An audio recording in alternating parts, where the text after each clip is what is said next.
man standing in his sunroof while driving his Cadillac down I-40. What's he gonna do? What's he gonna do when they come for you?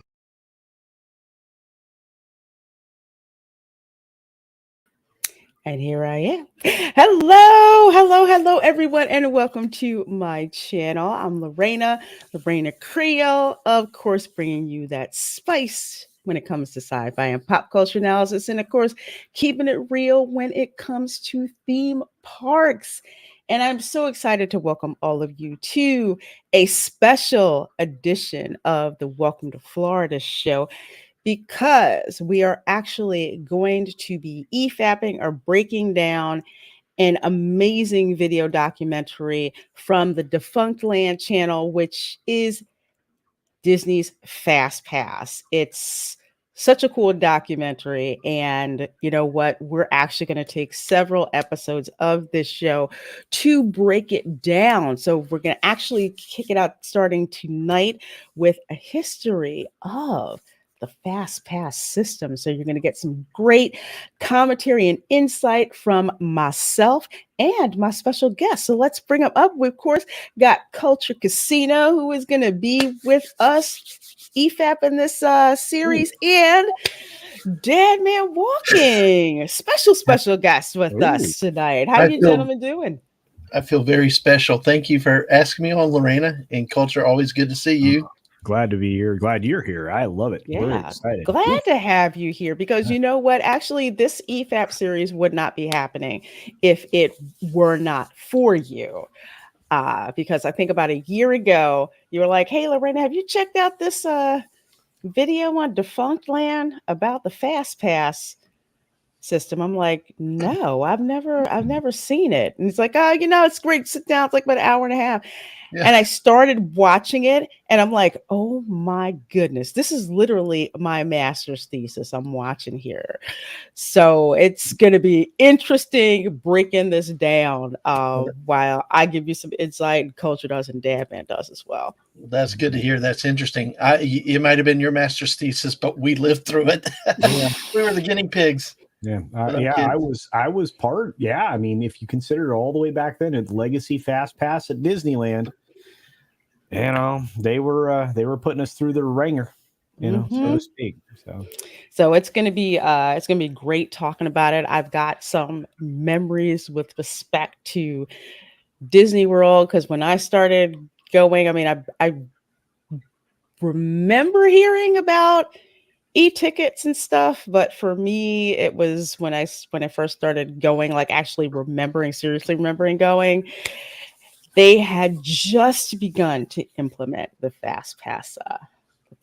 No, actually it was before the Fastpass system. It was like the no ticket, and then eventually Fastpass came into being in my college years. So first of all, 20 of you guys in here already so far. So we're so glad you're here. We're going to run down and say hi to everybody, and then get this kicked off and started, because we got a lot to talk about, to analyze. So we've got Snorter Poopus Q Burr is in the house. Hello to you. We've got a Palamies Binion here. Well, hello to you as well, my dear. We have got the other half of the Dad Mans, Mrs. Dad Man, walking here. It's such a pleasure meeting you guys well, I met you before, but again, it's always a pleasure meeting you guys. Always a pleasure. This time we had donuts, though. Really supersized, jacked up, sugary donuts that I couldn't eat in the whole one. It was so much sugar. You know what? I'm on a sugar high from eating half of a, let's say, gingerbread whoopie pie from the tribute store at Universal Orlando. They had them last year for Christmas, and they're back. I could only eat like one of them. I had that, and I also had, I kid you not, roast beast. I saw from the Circus McGurkus restaurant in Seussland at Universal. Yes, I did. How was that? It was very good. Wow. I can't wait to review it. I mean, it was great. It was great. I think they had the Grinch back there slicing the roast beast to put on a sandwich. Hey, Zachary at 315. Good to see you. Good to see you here. Delaney 909 is here. Hello. Hello to you. Keely Chow is here. So I got to say roll tide whenever we see Keely Chow in the chat. Yes, roll tide.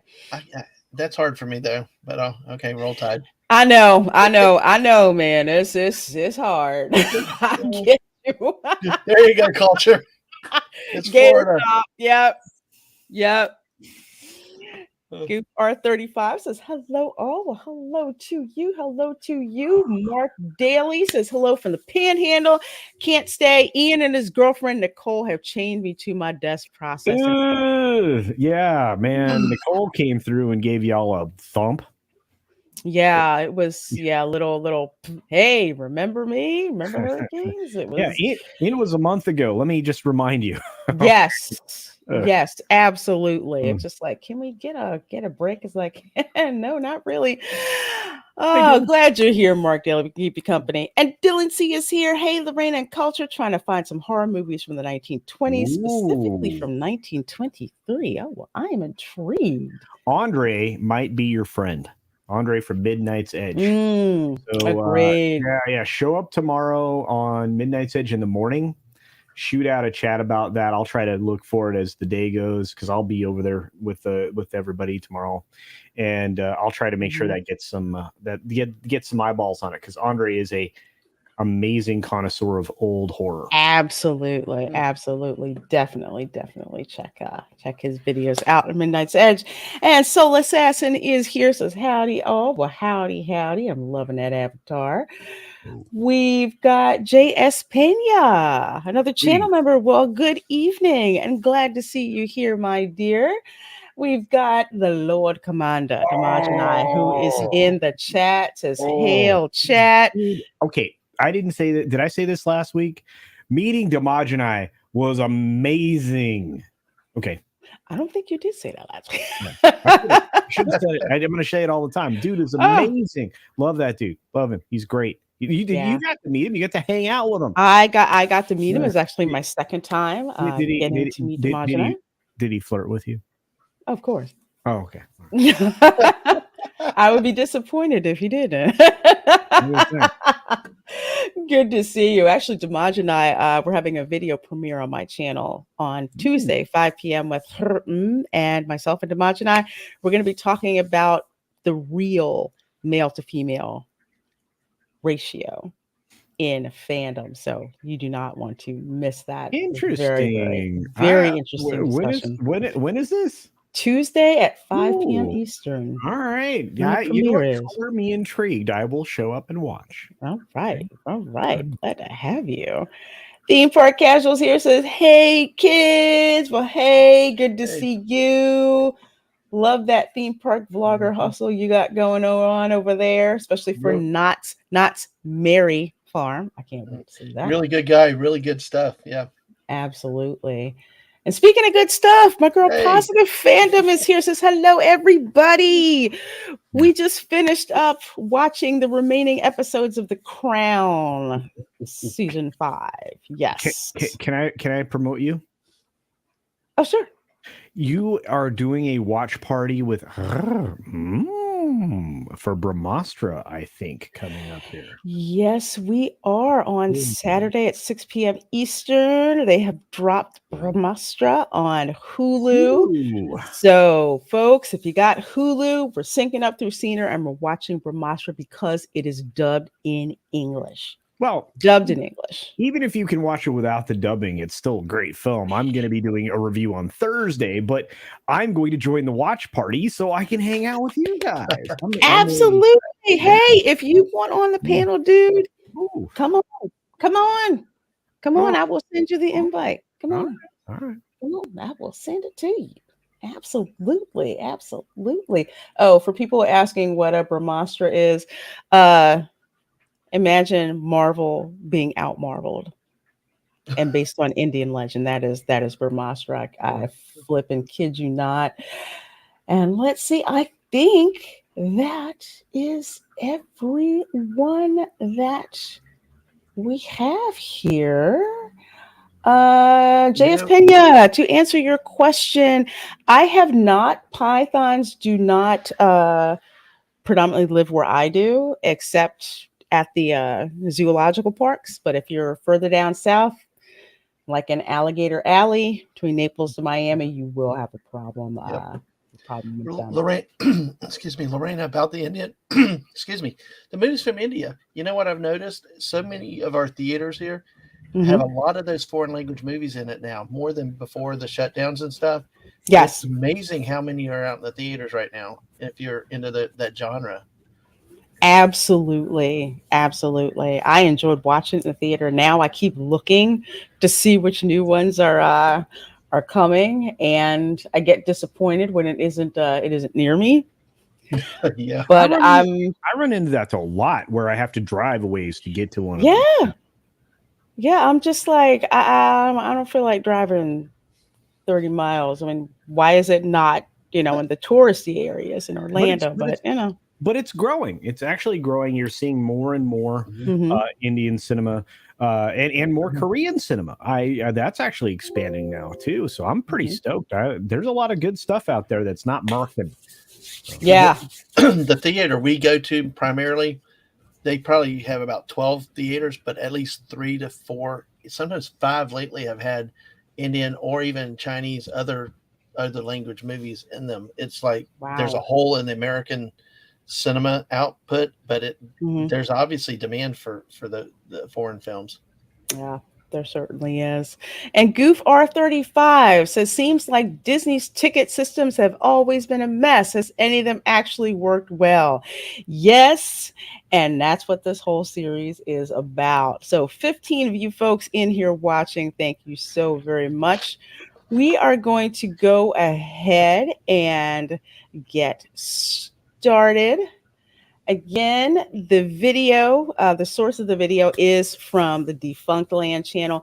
Give those folks a follow. They do an amazing job on just retrospectives of, rides that went out of style, concepts that didn't quite make it, and just some postmortems on some retro shows. So definitely do check them out. So we're going to go ahead and get started EFAP-ing this. So excited. I love how this starts out, actually. How much do you know about lines?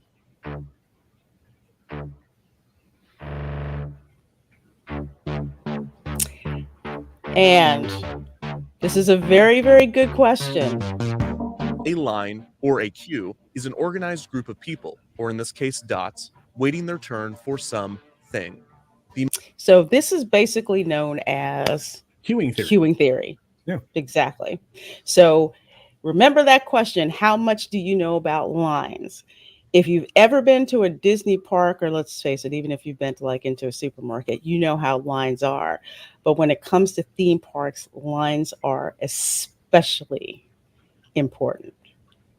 And the whole science of managing lines is called, rightfully so, it's called queuing theory, which your girl had to take a lot of classes of those particular classes when I was an industrial engineer. The amount of time it takes to get from the start of the queue to the end of the queue is the wait time. In its simplest form, the wait time is affected by 2 factors, the service rate and the arrival rate. The service rate is the rate at which people get pulled from the queue to do the thing. The arrival rate is the rate at which people arrive to the queue. And this is the important thing when you go to see certain attractions look like there's hardly any line, or some attractions where it may look like there's a line, but everybody's moving, like the Haunted Mansion, or it may seem like nothing is going on and people are just standing in line. That would be, Rise of the Resistance, so to speak. But that's all this is. So your wait time is when you're getting there, and the difference between when you get there to when the certain thing is going to happen. You guys want to weigh in on this? There's not much to weigh. It's just straight theory, like you said. As long as they can meet the service rate to the arrival rate, it's not a problem. What the problem arrives is when that arrival rate exceeds the service rate, and then you see the line backing up, and then they'll touch on that a little bit later when people's responses when they see the line back up too much. Yeah, and queuing theory also involves, how you're able to service the thing, right? Because it comes down to what the maximum operating or actual operating standards can be on an attraction versus what the theoretical is. You can never hit the theoretical norm, and that'll be probably something we'll talk about later as we get into this video. Yep. So, Absolutely. Okay. Speed up the service, and the wait time decreases. Increase the arrival rate, and the wait time increases. At its core, this is all a line is. How fast do people get in line, and how fast do they get out? But in any real-world scenario, queues become anything but simple, and there's no better showcase of this complexity than the Disney parks. Disney is world famous not only for their wait times, but for the bold strategies that they have implemented to cut them down.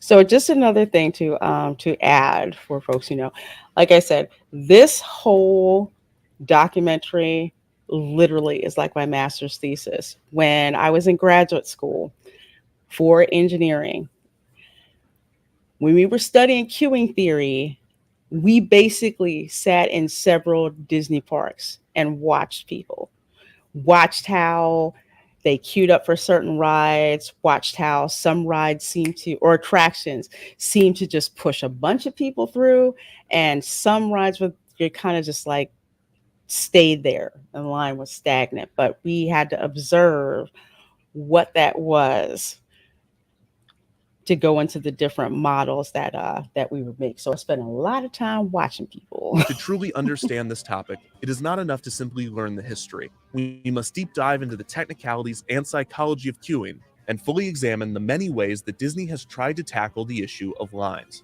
And unfortunately, there is no fast pass for this explanation. So without further wait, let's take an excruciatingly deep dive into everybody's least favorite aspect of theme parks. he does such a great job. And they're not kidding about a deep dive here. There really is so much that's involved from different sciences, psychological, behavioral. This is an amazing documentary they do.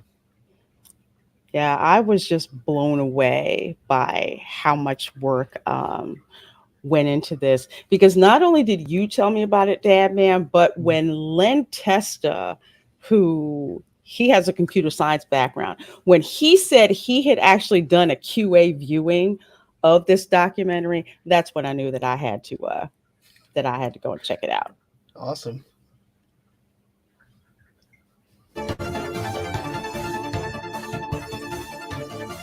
Let's see. So let's scooch up here a little bit.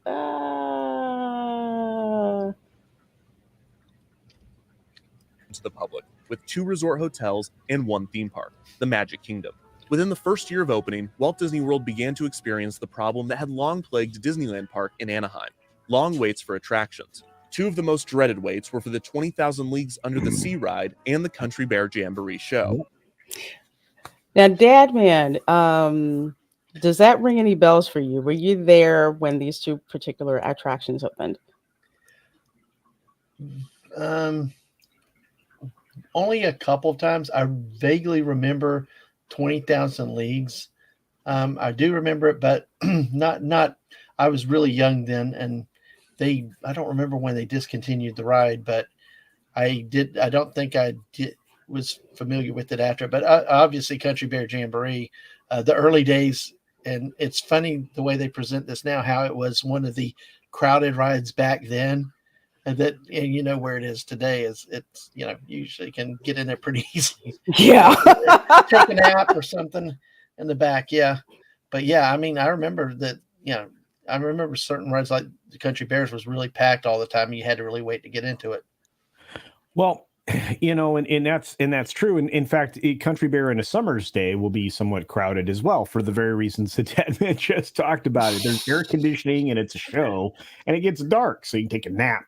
But yeah, I try not to say that one. It's True cool though, in there too, though. and the music's great, and Yeah. this is the kick-ass version of Chuck E. Cheese. Let's just put it that way. But That's true. in fact, this is the reason Chuck E. Cheese exists, is shows like this. But Country Bear Jamboree, which existed on both coasts for quite a long stretch of time, now only exists in Florida in the United States. So take advantage of the opportunity to see either of the shows that they present. They're in Disney World. But the 20,000 Leagues Under the Sea attraction is an interesting one because it no longer exists. It hasn't existed since 1994. Now, there was a brief period of time where it opened up for a couple of weeks and then closed promptly again, and then eventually was just completely shuttered. It's a real shame because the attraction was incredible, running from the very early beginnings of this park all the way through 94. Mm-hmm. And I really do enjoy that, or did enjoy that attraction. Now, one of the things that people will note if you're looking to where that attraction is, it's where the Beauty and the Beast restaurant is now, and also where the Little Mermaid attraction is now in New Fantasyland. Mm-hmm. So that's where that went. But yeah, I remember the lines all the way through 94, and I loved going there, and the boss and I rode on that together multiple times. So it was a cool ride. Anyway. Well, that explains why I don't remember that much, because it wasn't until about 95, 96 when I started going back. So they had shut that one down by then. So I only remember it from like pictures that my dad took of 20,000 Leagues Under the Sea. I said, oh, it looks like a really cool attraction, but it's like, oh, they don't have it anymore. So it's kind of disappointing. But the Country Bear Jamboree show, this show is so much fun to just like hang out in. Like you guys were saying, you can pretty much walk on, and there's plenty of capacity. You need a nap, you want someplace cool to walk into. You just go in here and check this attraction out. So I know I've done live streams. We've watched the Country Bear show.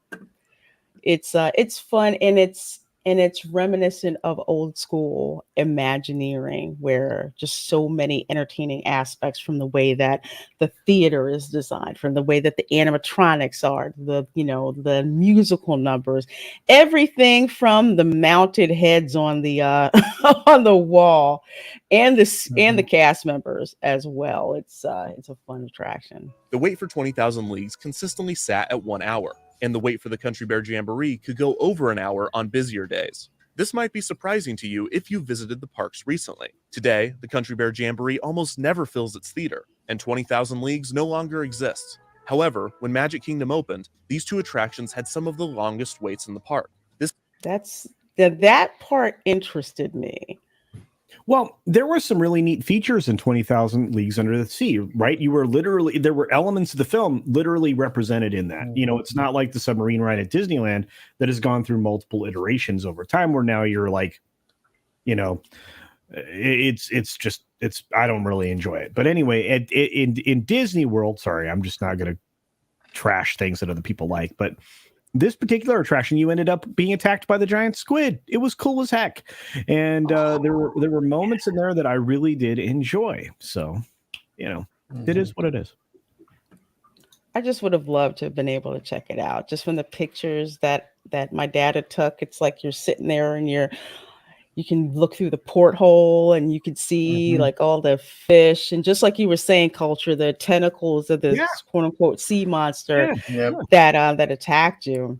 I loved it, and it's funny. I think I probably have videotapes somewhere that I'll need to dig out and convert into Blu-rays or something, because of so many times that the boss and I went and enjoyed those attractions. I can't stress enough how much that attraction is sorely missed, because imagine the spark of imagination for all of the young people for under the sea types of adventures, right? And the cool thing was, it wasn't cartoonized, right? Which is what Disney has done recently. It's because they want to fill their stuff with IP. Hail, your Muslim uncle ends, if you know. It actually, that's bologna sausage, Mark D, and we could definitely go into that attraction at some point in time in the future, but This is not the place for it anyway. Yeah, well, that's one to definitely talk about. I think that'll probably be a theme park therapy stream. So Let me jump in real quick with what Culture said. The word imagination. That ride, you had to use your imagination a little bit to be like in the movie. You were ingrained into the movie, so you used your imagination. That was not the most realistic squid, octopus, whatever, but using your imagination, you got the full effect of the movie, the book, and things like that. Whereas now these rides now are just nothing but sensory overload. Yes, to the extreme that everything's shown. There's no use of your imagination anymore, even in horror. You are 100% right, and I will say this: because of the way Imagineers designed attractions back then, they limited information. It required you to fill in the blanks. That's what good cinema does. It's what good physical entertainment does. You fill in the blanks. You add the horror to a horror thing. You do it. Right. And that's why it works. It's why the Haunted Mansion works. It's why a lot of the other attractions work, because you're focused on this tiny little area and everything outside of that is left to the imagination. That's why they're effective attractions. You had a tiny little porthole to look through. You had air bubbles blowing up that meant you were sinking down into the ocean, right? Because you didn't know that experience. So yeah, that's why they worked. Anyway, sorry, I got off on a tangent. No. I'm going to add one more thing before we move on. One of my favorite Disney attractions that I'm mad they took away was something called Alien Encounter. Oh, yes. That attraction freaked out so many of my friends, and we had fun freaking other people out.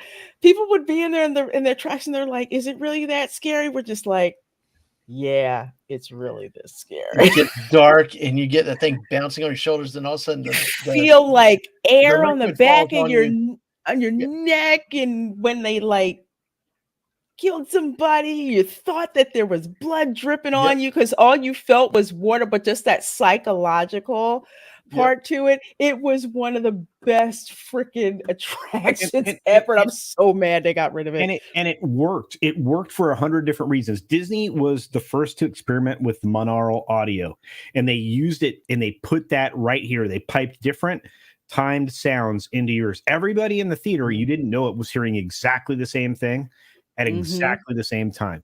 You had sensory deprivation and overload at the same time. Yes. They removed your ability to see. Yeah, and then what they replaced. I'm sorry, Quattro. No, go ahead. Well, and then their response to the few complaints or whatever was to throw Stitch in there. I was so pissed at that. It becomes a completely different ride. You lose all that dark, all that feel for comedy and IP. And in service to that, they also trashed the castle for 18 months, which I'm still pissed off about. But that attraction was the best that you could possibly do because it elevated an experience that hasn't been replicated since. You literally could sit in that chair, have the restraints put down on you. Mind you, this is a repurposed attraction because it used to be Mission to Mars back in the day, right? And they repurposed that attraction. They put that harness on you, and when the monster ran around the room, your harness pushed down on you as it went by you, which was timed with the audience. You could literally, and that was an experience in and of itself because as it moved around, you could hear people screaming as it went around the room. They were losing their mind. I gotta laugh. As my sister said, I almost boo-booed myself on Alien Encounter. Oh, no. And I used to mess with them like, yeah, it's like when I'm really scared. I'm like, no, my hands will be fine. Hey, Talia. She just smooches y'all. Culture is big pimping in that hat. Oh, thank you. I'm starting to wonder which part you laughed at more, the boo-booed or the pimping hat. So. Wow. Both. It's all good. Hey, my brother-in-law, can we talk about wacky people in Florida doing off-the-wall stuff? Well, eventually we'll get there. This is a long-form live stream. What is that hat? This be my hat, man. What do you get on my hat? Oh, come on. That hat's awesome. That hat's awesome.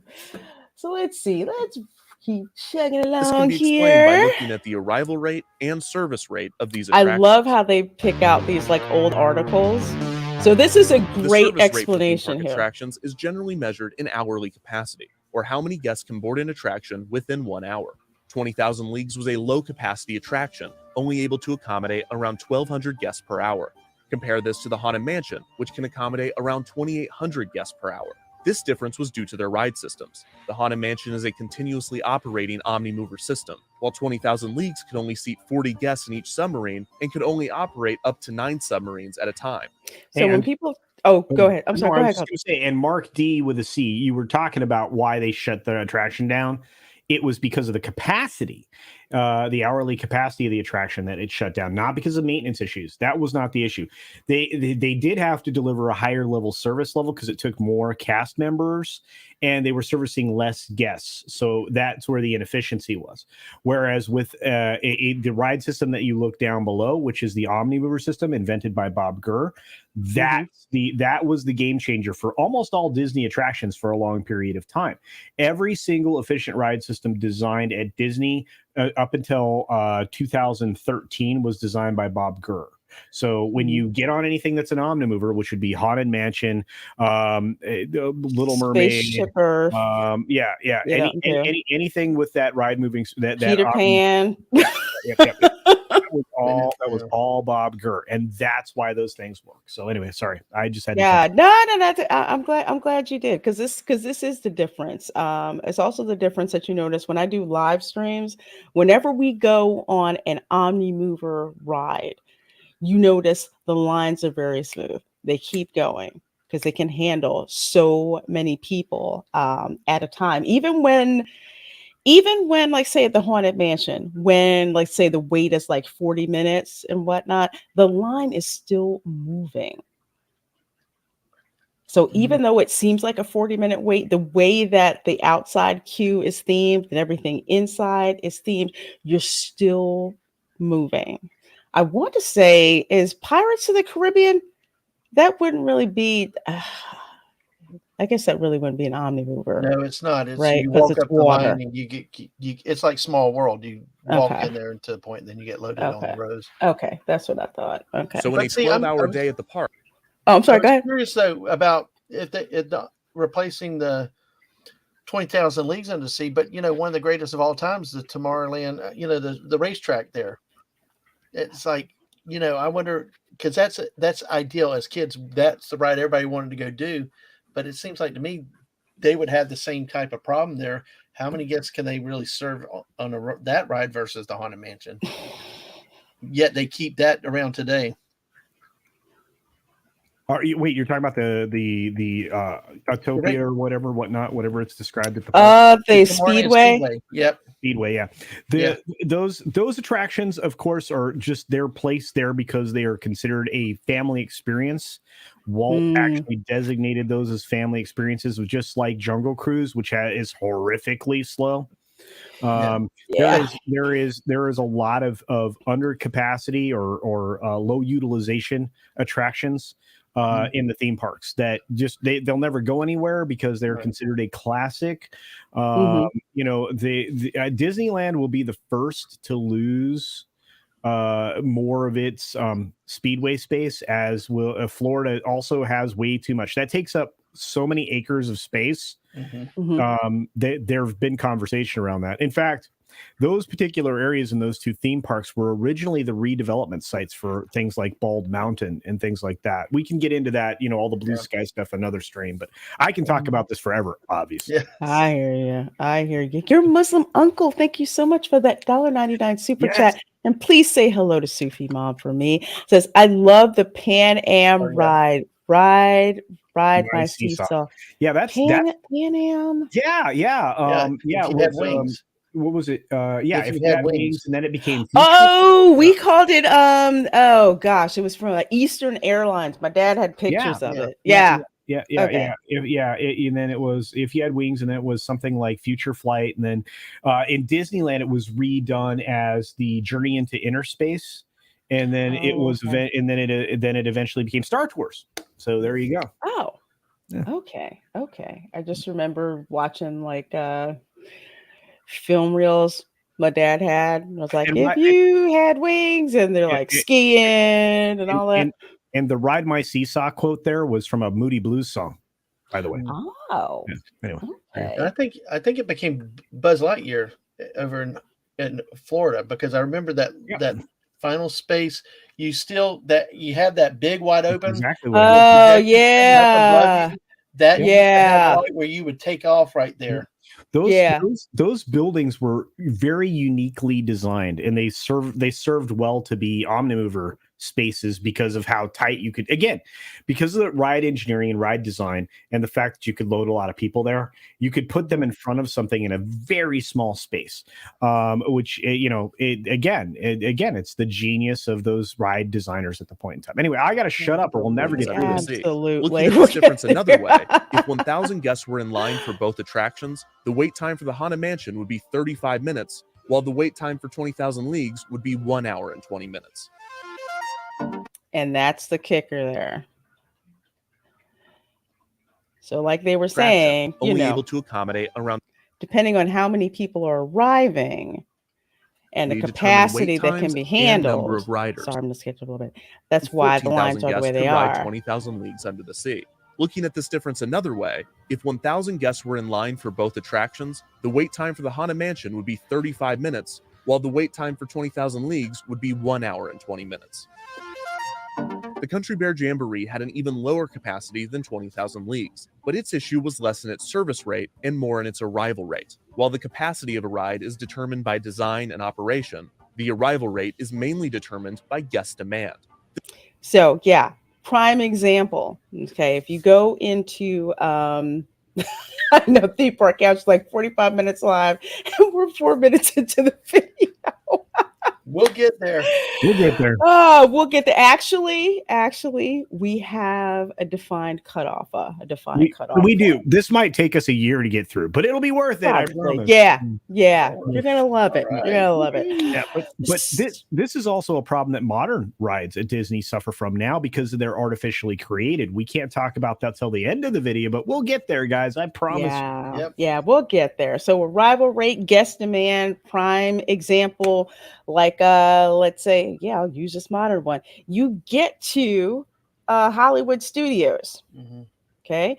Used to be people would run to Star Tours first. That's no longer the case. People usually go to one of two places. They'll either head over to Mickey and Minnie's Runaway Railway, which is not really an omnimover, but everything moves pretty well. Or they'll go to Rise of the Resistance, which gets swamped with people. And it's kind of really iffy how they handle capacity over there, which is why either you wind up waiting in line for like 2 hours or you might not get to ride it at all that day. This demand can be influenced by such factors as the quality of the ride and the marketing done for the attraction. The demand and capacity relationship is somewhat similar to the relationship between the supply and demand of a product, except rather than determining price and quantity, demand and capacity determine wait times and number of riders. Today, once a guest has entered a Disney theme park, they are able to ride any attraction they choose, but there are only so many operating hours each day, so time becomes a currency that they must spend. Now, remember when I did my first video about the 3 prime rules that you have to remember when you go to Disney, one of those is time is money. If you have a good amount of money, you can lower that time. However, if you have more time than money, be prepared to spend that time. So you cannot just walk into a Disney park and just wing it. Those days are gone. Even when you could, you still had to pay attention to how you spent, your time and your money. Exactly. Because, I'm trying not to derail it, so I'll stop if I have to. But we had a family vacation there once with the extended family. We knew what to do. They tried to wing so much, and there was so much wasted time in it. You've got to have something of an idea going in on what you're going to do. To be efficient. Yeah. Basically, since 2013, you needed to be on point with your time scheduling. By 2015, if you didn't, you were not going to be able to effectively hit the things that everybody wanted to hit. And now, even with a week, you probably still can't. Even No, Wow. it's just that big. Yes. For instance, a guest might want to ride the Jungle Cruise if the wait were 30 minutes, but that same guest might not want to ride the attraction if the wait was 1 hour. In queuing, this is called balking, when someone decides not to wait in a queue due to its length. This can reduce wait times by turning people away that were not determined to experience the attraction. You will see me do this during live streams. If I'm going to take you guys on a ride at a park, for me, my balk time is 30 minutes, usually because I know it's fudged and it's probably going to be about 20 minutes to go. But I'm local. Somebody who has probably spent an ungodly amount of money, if they see that the wait time is an hour, they'll think, oh, that's nothing. We can just wait and we can just, Well, experience it. and all theme parks, and I know Lorena can talk about this, Dadman, Mrs. Dadman, and a lot of like theme park casual, rogue attraction. A lot of us who are these, commando style park raiders, like from the day, way back in the day, from our youth, we can tell you these wait times are artificially created. They are not reality, and they are set up in a way to manage the line within an expectation that makes everybody feel like they got to win. Because at the end of the day, they want you to say, wow, that the sign said an hour, but I only waited for 35 minutes. That's a win. You had a win.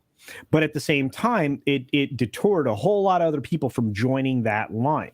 So when you're a commando like Lorena or Rogue Attraction or the Dadmans, you look at it and you go, you know what? This is not an hour-long wait. This is 35 minutes. I can do 35 minutes. And then, that's the difference. And, people like Len Testa talk about that all the time. We have a whole group of these people. So follow this young lady's recommendation and Rogue Attraction because they know what they're talking about. So Absolutely. And thank you so much for that. And another thing to add, back in the day, when if you walked up to a ride or an attraction, a cast member would have like this little red plastic card on a string and would say, can you take this through the queue with you or line with you? Yeah, okay, sure. And I'd go and do that. The wait times when that system was in place was actually more reliable, but they've gotten rid of that system now. And now it's the artificially inflated demand. And what I can tell you from what I can remember, it was more accurate then, but that was a physical indicator that you were taking with you in order to determine the wait time. But why would they get rid of a system like that that was working reliable? Because I remember those cards, they were like spot on. Why would you replace that? Because you want to create artificial scarcity. They rely on this to manage crowds for attractions for the purposes of staffing. See, this is stuff people don't understand. They will actually literally operate an attraction at 60% of its actual physical capacity on purpose because they're trying to manage expenses. This is why they implemented Fastpass Plus. It was the first thing I called out 1,000 years ago under one of my many pseudonyms on WDW Magic and many other Disney boards. Myself and many others, including somebody who you may understand, may know the name Spirit, right? There were a few of us very well-connected humans that were in those boards talking about this all the time. And the fact that this would definitely change the experience on the guest side, and it was being done for that very reason. And despite the fact that it was $1 billion more expensive than Tom Staggs said it was going to be, NGE has accomplished exactly what they wanted to do, which is to essentially tear every dollar out of your wallet and deliver far less to you than you have ever received before. Anyway, there you are. The situation becomes even more complicated when guests are spending both their time and money to ride rides.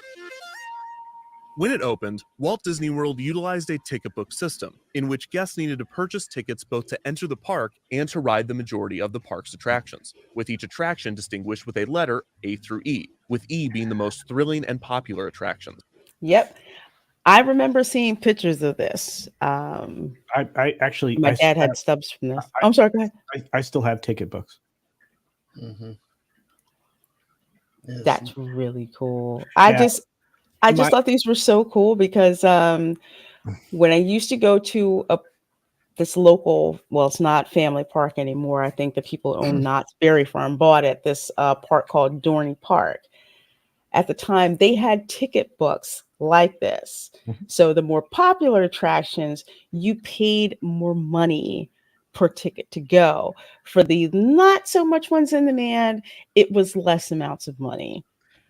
I just remember having to buy individual tickets sometimes, and it was like my whole allowance for like the $5 e-ticket, right? That was my whole allowance I was spending so I could get an extra e-ticket to go on the e ride one more time. And most of these ticket books came with one e-ticket, 1 or 2 D tickets, several C's, many B's, and multiple A's. Right. And the A's were the silly things, the time killing things, so were the B's. Yeah. But I loved it. What would be considered an e-ticket ride? Asked Jerry Mendoza. Well, I mean, Splash Mountain, Space Mountain, any mountain. Pirates of the Caribbean. That's definitely one. Yeah, there were a lot of them. I mean, Haunted Mansion was a D, if I remember correctly. Yeah. Yeah. Thank you, Bonzo. Appreciate it. Yeah. I like I said, I mean, they are actually printed on the tickets what rides they were good for. Right. So it was amazing. And they did change the ride service did change based on, again, the utility availability of the attraction. Right. And that's an old term, not, one of the modern terms that Lorena probably did. But, it was based on the amount of utilization, the utility of the attraction. So anyway, I will shut up. We will never. I was going to try to throw something in real quick, Culture, but even the hotels got in on the nostalgia a few years ago because the hotels used to have the e-ticket nights where you'd have a paid admission, to just do the e-ticket rides. They'd leave them open extra hours. Yep. So, I mean, that's a tradition people look back fondly, and you talk about psychology, another way to make some money. They did actually. They sold a private party basically that way, and they've been doing it ever since. Just they got way more efficient at it, and they really cut a lot of people out of experiences with that. And that's kind of the evil of the way the company's been operated over the last 15 years. But it's only. That anyway, I'll shut up. Yeah. So I was just going to say, just before I move on a little bit, I remember one of the first commercials that I saw was you had the Fab Five and they were like, this is special announcement or whatever. And you saw Donald with this book of tickets and he was throwing them out of the window because Disney had just instituted this like we'll say pay one price and you get to ride everything. And that was the change that they made when they went from the ticket books like this to that one price thing. And my dad was like, okay, good. So now I don't have to buy, individual tickets and all that. Now I just pay one price and we just ride everything. But again, the parks were different then. Yeah. So you could actually get to ride all of these things that you wanted to ride. And it was more convenient for families at the time. It's just like, I don't have to keep track of tickets or anything like that. So I remember that, but I still always loved the look of this the e-ticket. I actually have a 3D printed e-ticket that I gave to my mom. Oh, wow. Yeah. That's what it was. The passports. Thank you, Theme Park Casual. I remember going to Disneyland when the passports were introduced. You had to show the passport at every ride. Yes. Yeah. And then eventually you had annual passes and all the other things that came along later. So yeah, there you go. E-ticket attractions. Yep. Small World. Yeah, exactly. Thank you, Rogue Attraction. All the premier rides. And again, I mean, I was a kid, so I grew up with tickets, then it went to the passports, then it went to the passes, and it was amazing. So yeah, Jerry, I know. Anyway, I'm going to shut up. We will never get through this thing. We got 31 people in here. Thank you so very much. Like we were saying, this is actually going to be a series. So whatever we don't get to tonight, Well, we'll get to the next one. But in all seriousness, too, a lot of this stuff may be new to a lot of people. And since we're just getting started, it is vital to give people a good foundation of the past to bring them to where we are now. So it may seem like it's slow, but it's worth the time and the effort. And we'll get there. Yeah, man. Yes. Definitely worth it. This was the same system used at Disneyland, and it became so well known that the term e-ticket became a common phrase to refer to something as premium or exciting. By charging guests more to ride the popular attractions, Disneyland was able to curb demand for these rides.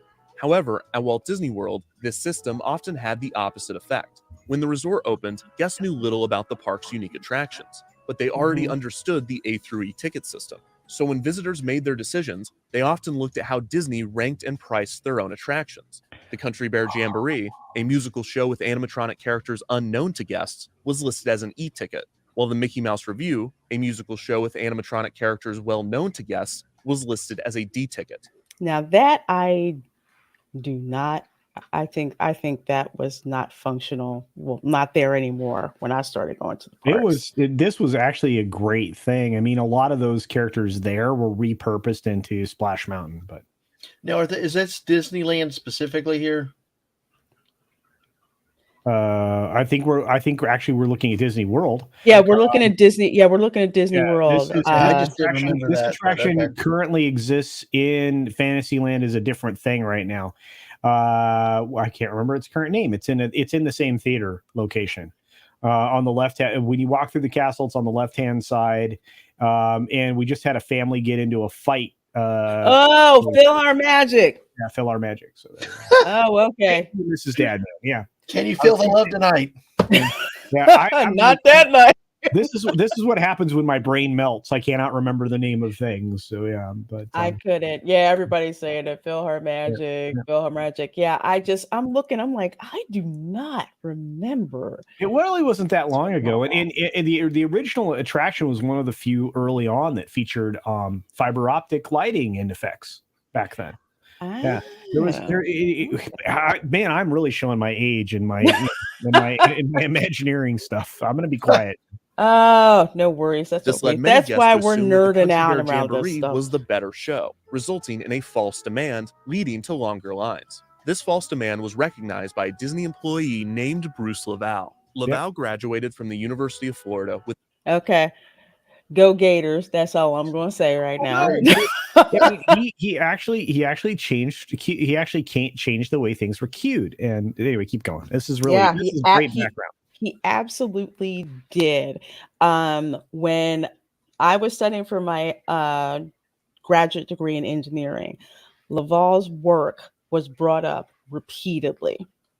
With an MBA specializing in operations research, and he joined Walt Disney World right as the resort opened in 1971 as an industrial engineer. Industrial engineers are specialized in studying and optimizing complex systems and processes, finding ways to make systems more efficient, a field that Disney was increasingly relying on as their theme parks became more complex and brought in more people.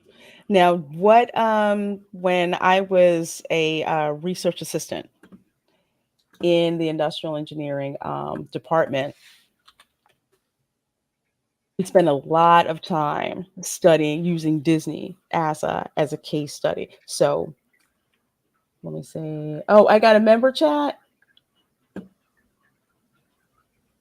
Let me see. Oh, thank you, Kev L. Member for 2 months. Says hello. Love your stuff. Disney can stuff it. Well, thank you, Kev L. I sure do appreciate that member chat. And thank you so much for being a member. And thank you, Zakarat, one of my amazing wrenches for letting me know. And Jerry Mendoza, actually, we're going to answer that question in a later part of the segment because that is also an interesting story. So industrial engineering, basically that's how to optimize any type of system, anything from manufacturing to people. And that's an actual science. So they've gone from kind of just putting the park together. Laval is actually introducing a discipline in order to manage the lines at the park. Laval was among the first industrial engineers to utilize computer simulations to optimize systems. Impressive, considering at the time, computers looked like this.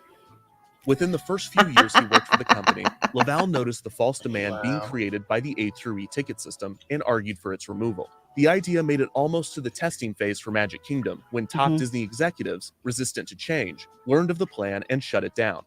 Which is kind of like a shame, because with computers, the way that the models are set up, and I've actually had to do this, you can predict, like, say, the optimal way to set up a queue for an attraction, or design things so that it can handle the incoming capacity. And with computers, it's like you're not writing a whole bunch of things down and have to erase and go over and over again. With the computer simulation, you can change different inputs. You can change how often people arrive. You can change the configuration of lines. You can say, hey, well, what happens if park capacity increases by 20% that day? How is that going to affect all the systems? How does one ride that's popular next to another ride that's not as popular, what's the relationship between the two of them? If people start balking from the popular ride, how is that going to affect that one? So it was much easier to do that with a computer model. But it seems like at this point in time, computers were kind of new, quite expensive, and the Disney suits didn't quite want to invest in that at the time. Nope. The bean counters stop them. The budget officers, it's like dollars over anything else. Yeah, they were just like, nah, we're not going to let you do that. And sometimes it's a case of a short-sighted cost obsession versus long-range profitability. Because sometimes you may pay a little bit more in the short term, but it may pay off by better efficiencies long run. But right. And this is leaning that way up. Thank you, Culture, because he says Imagineering was claimed by Disney in 1962, trademarked in 1967. Yep. Technically, it was coined by Alcoa in the 40s. Wow. Yeah, 1942. The aluminum company? Yeah. Right prior to a war, as a matter of fact. But no, yeah, it's regardless. I mean, ride design, show length, all these things figure into it. So, like this process, and I believe he's going to go into it. They actually changed like the shows like this. They actually changed their length, and they changed the way they were paced so that they could increase their efficiency. So anyway, I'll shut up now. Yeah, sometimes they are. And Thomas Bowman says with AI, you can also factor in historical trends based on the time of year, weather, and federal holidays. This allows you to better staff for parks and or attractions. Yeah, absolutely. We would factor in what would happen if it was like a 3-day weekend. What happens, when Christmas holidays would happen. Well, and that's again why you have NFC contact points that all guests were wearing for a period of time at Disney, because those near field bracelets that you were wearing would essentially be able to there are just a bunch of living data points. Disney studied those for the better part of a decade now, and they've been able to basically understand the way patterns and crowds flow, and it's helped them make decisions on how to change prices for the food that you buy, or how much you're willing to pay for a soda, or where you will balk when it comes to a line or the appearance of a line. Because even if the ride time says that you only have a 30-minute wait, if you see a line that's poking out into the common space, into the walkways, you're gonna balk. So there's a lot of factors going on there. And I think this video gets into a lot of that stuff about how things are hidden or shaded off and all. So I'll hold that, because that in our experience has been things either sucked us into the ride where you can't turn back, or I'll do that because it has a look, but we'll let the video talk about it. Oh, yeah. However, it was soon decided that Disney's third theme park, Epcot Center would not use the A through E ticket system. And the that's what decision I was made to remember. discontinue the system at both Disneyland and Walt Disney World as well. After the switch, Laval's theory was proven. Wait times at e-tickets went down, and more guests visited the underutilized attractions. Yep. Mm-hmm. And yet, we still use that terminology today. Yes. Mm-hmm. We all understand what an e-ticket is, right? It's the most valuable ride in the park. Mm-hmm. And so that, I'm sorry, they'll never get rid of it. It's a part of our culture and our history, and people keep saying it and keep using it. Sorry. Ever since I heard the terminology, I'm like, e-ticket. Yeah, wasn't that the most expensive ticket, in the book? And it's stuck. Yeah. As soon as you say, like you were saying, culture, as soon as you say e-ticket, Everybody knows. pretty much everyone knows exactly what that is. And it's even used for other theme park attractions, right? So Rip Ride, Rocket, Hulk, Velocicoaster, the Journey in the Journey in Universal for the Harry Potter, and Gringotts, Hagrid's, yeah, those are all e-tickets. Everybody knows that, and it's not just in the United States. That's a global pop culture sensation because Japan, they know what an e-ticket attraction is, whether it be Universal or Disney. China, same thing. Paris, same thing. Even countries and continents where there are no Disney parks, everybody knows what an e-ticket is. Exactly. Okay, guys. Defunctland's got to get paid. I don't want to make memories anymore. No, it's too much freaking money. Yeah. Visualizing the wait. Here we go.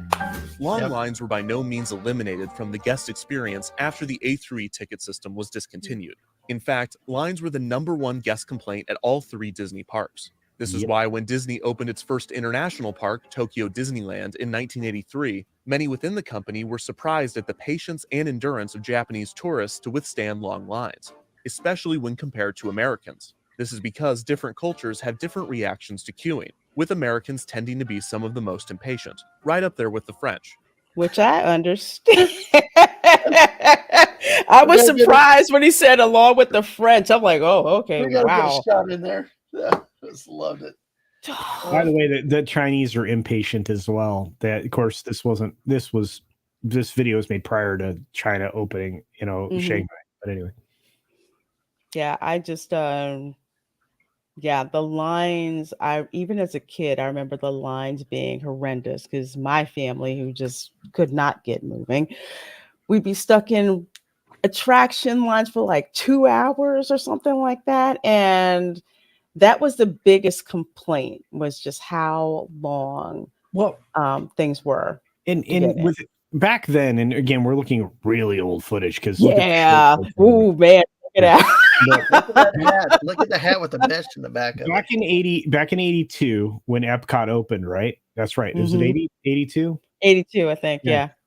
So in 82, when Epcot opened, it was basically a permanent World's Fair. And so you had pavilions where there was all this really cool stuff. And so it was completely different to people. And because of the new policies that they had, you could walk, you would be in lines like this for the Living Seas back then, before it became Nemo bologna sauce. Nemo and you could be in lines for Journey into Imagination eventually, or Living with the Land, or Spaceship Earth, which was a really long one. The Wonders of Life was weird because you'd end up with, because there's lots of attractions in there, right? You had the Body Wars thing eventually, which was like basically Star Tours, but you were cruising through the body. You had all that stuff, and these pavilions were high demand.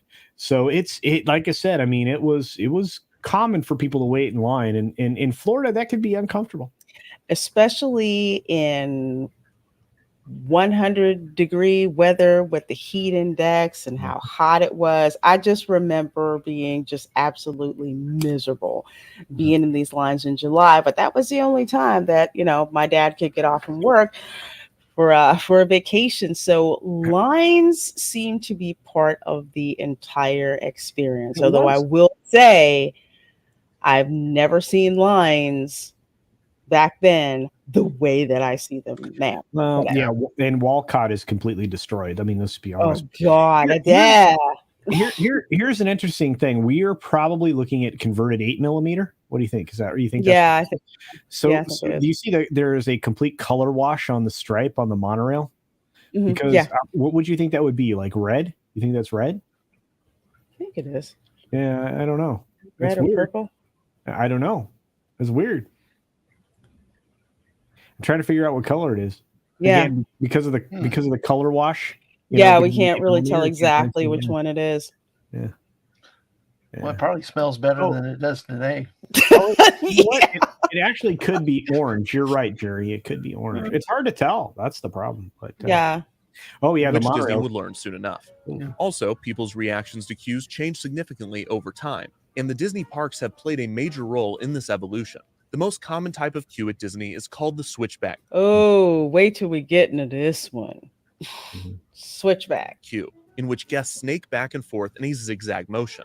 This was pioneered by Disney's Imagineers at the 1964 New York World's Fair. The lines for Disney's attractions at the fair were long and out of control, so Disney developed the switchback concept, which organized and condensed the line. Reportedly, Walt Disney himself also felt the concept had a psychological benefit So cool. because guests were moving Cool back pictures. and forth. They were face to face with other guests, allowing them to interact with strangers back when people were into that sort of thing. Yeah, I remember Mhm. what that used to be like. You talk to people, where are you from?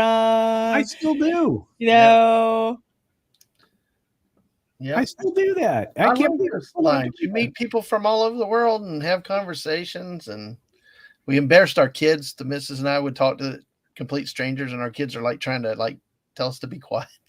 It's hilarious. My it's my both my biological father and my stepdad could strike up a conversation with everybody. Apparently, I pulled that trait out of both of those guys. So if you encounter me in a line, be prepared to have your ear Mhm. talked off. I know Yep. for me, it's just like I didn't really feel like talking to people in line. But if I ran into, excuse me, other kids, especially who were as geeked out about Epcot as I was, then you couldn't like shut us up, and we would just like Yeah. talk through, through the whole entire line, interacting with strangers. There's the thought. Yeah, I know, right? Human waffles love all the Defunctland videos. They're Just great. discovered Poseidon They're great. Entertainment recently. They Yeah, really- Defunctland's awesome. They've got a lot of good stuff out there. They really, really do. So definitely check out their videos. You can just theme They park actually- nerd out for the longest time. Yeah, I found one about a hotel at I think it's on 192. It was an old big resort thing that went out of business years ago that we actually went to for a convention once, and the missus won a big screen TV at that just fell Wow. apart over the years. So they do some very detailed work on things you wouldn't expect. Nice. Switchback queues were soon implemented throughout Disneyland, then at Walt Disney World, Epcot Center, and Mhm. eventually everywhere. But since queuing is always evolving, by the mid-1980s, distaste for the switchback queue had grown. People were no longer tricked by its condensed nature, and the endless zigzagging soon became grating. To combat this, Disney went back to the drawing board, coming up with a simple 3-tiered strategy to improve guest time in line. Number 1, keep waits to a maximum of 15 minutes. Number 2, if a guest must wait more than 15 minutes, give them entertainment, such as immersive queues and pre-show videos. Number 3, hide the queue from view, sectioning off different parts of the queue so the guests can't see how long the line really is until they've already waited in it. Now this one, it's almost like a trick, and sometimes I can't stand it. You go in and it's like, okay, we don't have that much longer to wait, and you turn the corner, and there's this big, huge switchback section. And Lorena, that's specifically the one I was talking about earlier, because you walk like 30, like a mile into the line, and then you get there and you realize it's not short. Boom, surprise. Because they've hidden it from you. Yeah, they've hid it from you. Prime example is if you're in Pandora, land of the Avatar, and you get in the line for that long, boring ass boat ride. You go through this like little rock thing. You're like, oh, great, we're done. No, they drop you. I think they drop you into like 2 switchback areas. Oh, yeah. And you get that actually. So they evolved those queues into obviously Splash Mountain, but they got even better at it with Indiana Jones. They got better at it with Avatar. Imagine you're going through a switchback in Avatar. One half of the total area for the Avatar attraction, the Wings of Passage, is queue.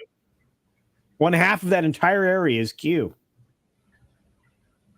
That's incredible. Yeah, I've been through that queue. Although I will say, even with that long queue, there's so much stuff going on. It's literally like you're walking through the movie, and there's so much stuff. It's just like you can't. It's like by the time you start moving again, you haven't had a chance to take in all the stuff that they have. That's there. Human Waffle says when Harry Potter and the Forbidden Journey has a 15-minute wait, it's actually a walk-on, but it takes that long to get this through the scenic queue. That is exactly right. And it'll never drop below that 15-minute because it takes you that long to get from A to B. Yeah. You're like running literally to get through the whole entire line. But that queue is themed out of this world. It's an amazing queue. It's a queue that you don't mind waiting in because of the details and everything that they put in there. Mm-hmm. This strategy really came down to one basic Wow, principle. that's back in If the you day remove with the Star guest's ability Tours. to visualize the wait, Wow. the wait itself will feel shorter. In 1987, Bruce Leval was named the director of the studio tour for the soon-to-open Disney MGM Studios. The new theme park was designed to focus primarily on the tour of the new film and television production facilities being constructed alongside the park. So when Disney MGM opened in 1989, it had few attractions, and worse, few productions. Now, you guys, I think MGM opened before Universal did. If I remember MGM Studios theme park, before Universal Studios. He did that on purpose. That was an Eisner move. Yeah. Or right at the same time, if I remember right. I'm not 100% sure, but it was done for a reason because they didn't want Universal to get a foothold in Florida. They didn't mind if SeaWorld did or anything else, but they were worried about Universal for good reason, obviously, because now they're a real competitor taking market share every day. But and this was a problem from day one with this park, and they partnered with MGM on the promise that they would actually put productions in Florida, and outside of what was it, the stupid kids programming that they did briefly in Florida, they I think it was like what, for MGM or for Universal? MGM did some dumb kids programming stuff. I can't remember what it was. And MGM opened about a year ahead of Universal. They did that on purpose, and it was an Eisner move, right? It's like, oh no, we can build this real fast. Let's get it done. And again, I mean, it never really came about. They did have an enormous costuming department there. I mean, like warehouses full of it. In fact, that was actually included in the tour. But it never really went where it was supposed to go. So wasn't it Mickey Mouse Club or any of that? Was it? You know what? Yeah, I think it was. It was something that it wasn't really a big deal because people thought when this opened that it was going to bring all of these productions to Orlando. So the Orlando was basically going to become Hollywood East. Yep. And that's what they thought. No. But they hardly did anything. It wasn't it, there was very little done there, and it was a real shame. They had a lot of space there and a lot of opportunity.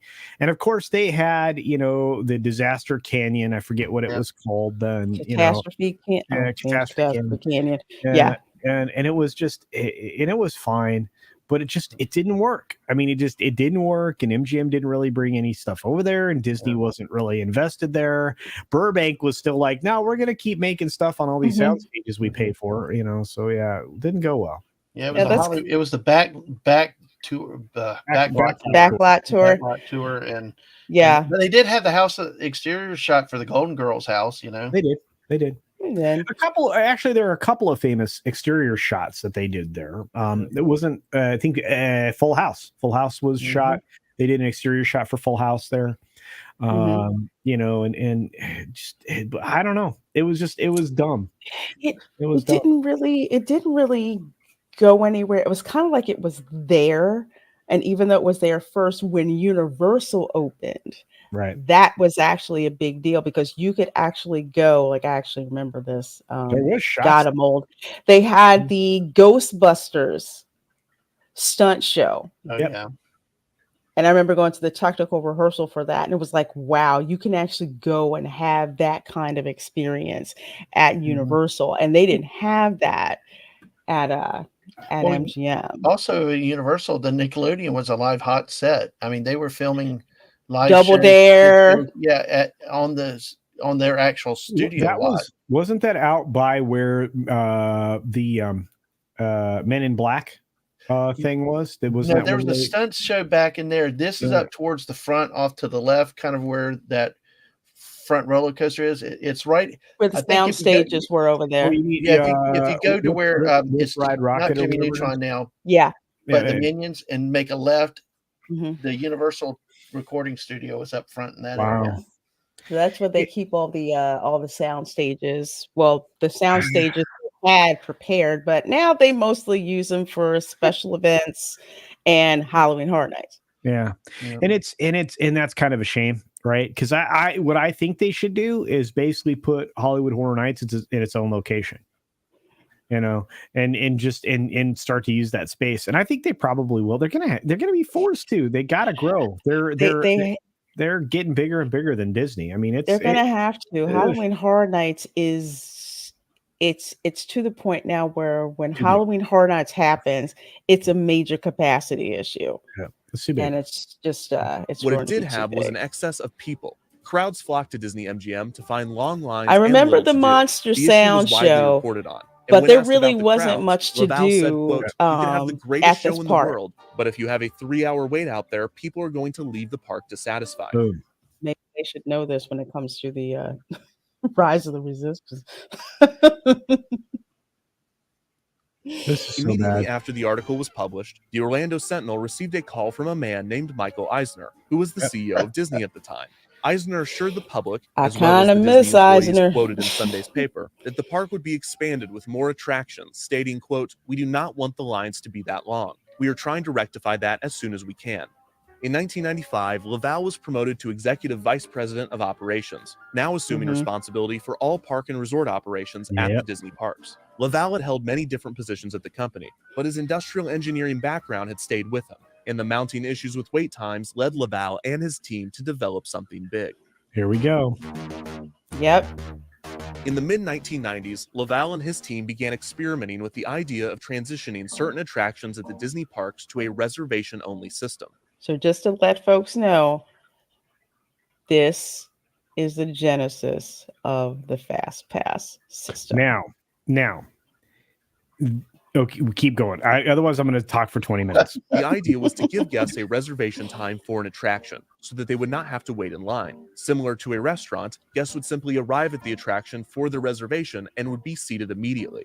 While the idea would eliminate waits for guests at the park's most popular attractions, there were obvious issues with the concept. First, it was nearly impossible to ensure that park guests arrived for their reservations on time. Often, they would be doing something else around the park. When a guest would miss their reservation time, this would leave empty seats on the ride, therefore reducing the total capacity of the attraction. So something also to add, I remember that this would happen with folks. It's just like if you had a reservation or say you had a Fastpass return time, sometimes things would happen. Kids get sick. You spent too much time at the restaurant. So not everyone with a certain time would actually get there. And you would have property catastrophes happen all the time. Transportation systems would go down. All kinds of other things got in the way. Right. And so this was not going to work. And I think Laval knew that from the very beginning. So anyway, we got to keep going. Yep, he did. Second, if the attraction experienced downtime for any reason, then the guests holding reservations during this downtime would no longer be able to ride, as reservations for the rest of the day would already be filled. Or, if they were allowed on, the ride would now have a line of people for the rest of the day, defeating the point of the system. The And idea you was get abandoned that for these backup. reasons, and it seemed that reservation-based attractions was a dead concept. No. This was until Laval had an epiphany, not while at work, but while on vacation. In 1997, Laval went on a skiing vacation in Colorado. While on the slopes, he observed the queue to get on the ski lift. Each lift chair held 4 people, and the queue was split into 2 lines, a regular line and a single rider line. Laval viewed how the single riders were squeezed into the empty seats on the ski lift when a party did not fill an entire chair. He realized that this was the compromise to the reservation-based system. Rather than a regular line and a single rider line, Laval could have a reservation-based system and a standby line. Whenever a guest would be late for the reservation, operators could take someone from the standby line so that the attraction would never lose capacity because of the ebbs and flows in guest behavior. Yeah. So I've seen this happen when it happens well. It's perfect. You've got it's perfect. Single rider, they're just like 2, 3, party of 1, whoever, put you in, and it keeps going. And that's why now you have a reservation system, a regular standby system, and a single rider system, because you can service all of the capacity when all of those things are operating at their optimum.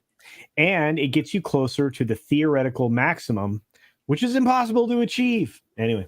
Well, let me get this super chat really quick from Jillian. And thank you so very much for that $9.99 super chat. It says Lorena Culture and Dad Man, thanks so much for this.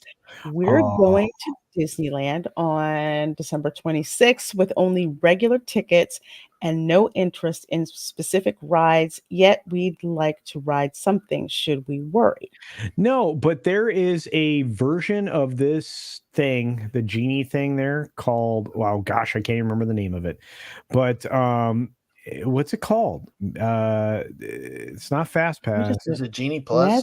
Magic Key? Yeah, it's something. But you when you get there, it's worth the extra $5 or $10 a person, because it'll allow you with your phone to kind of schedule your attractions. And it truly, for the price you just sent for this super chat, it's not very expensive, and it will be well worth your time. Like, is it Lightning Lane? Thank you. Okay, thank you, Theme. I was just about to ping.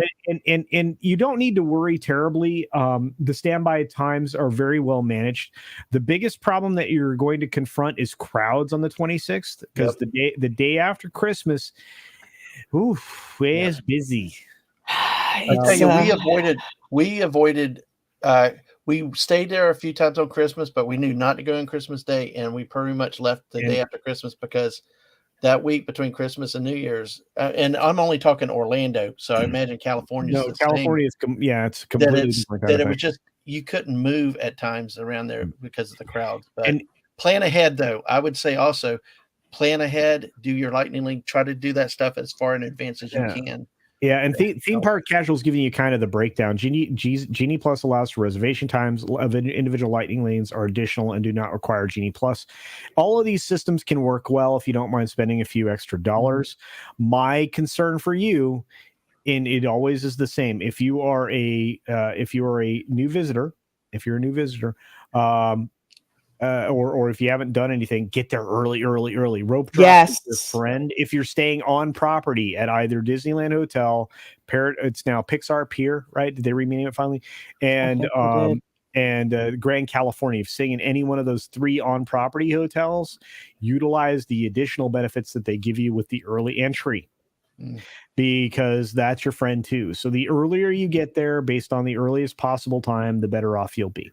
And if you do have extra magic hours or whatever, they happen to be calling them at that point in time, because that changes.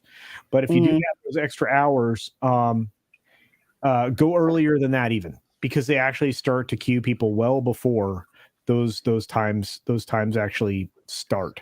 And the earlier the better. Always. So always. That is your friend. If you've seen my live streams, you notice I get there like almost right at rope drop, and you'll see progressively as time goes on through the streams how many people start filtering into the park. So Very quickly. early start is your friend. Yeah, and theme park casuals giving you great advice in the chat, Jillian. Yes.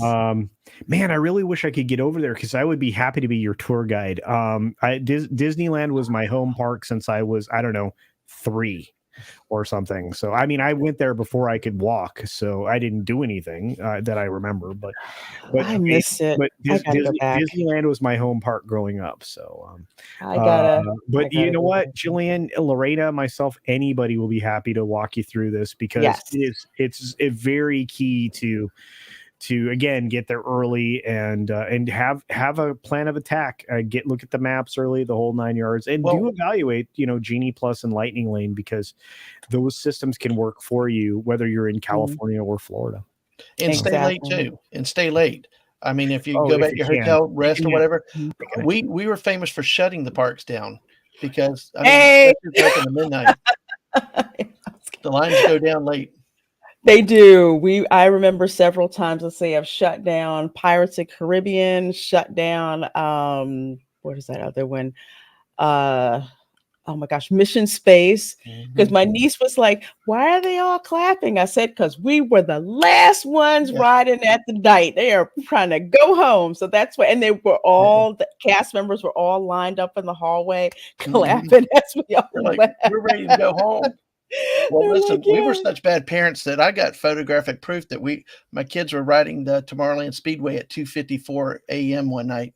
So, hey, nobody was there. If the attraction did experience downtime, then the ratio of reservation-based guests to standby riders could simply be adjusted to favor those that had reservations during the downtime. Despite the idea coming from the initial reservation-based concept, what Laval was proposing was closer to a virtual queue. A virtual queue functions similarly to a normal queue, just without the physical line. A common example of a virtual queue can be found in many quick service restaurants, in which guests take a number and wait for their number to be called. Unlike reservations, this still retains the first come, first served nature of a physical line, but it removes the ability to visualize the wait, therefore increasing the quality of it. After returning, or so they claim. Because right now for virtual queues and even if they put you, it doesn't work. Prime example, Cosmic Rewind, Ratatouille, when those came out with the virtual queues, didn't work. Didn't work. It's like you had a reservation to stand in line and then go stand in line, but you had to wait to get in the line, and then they could tell you to get in the line, and then you'd get in the line. It was none of it worked.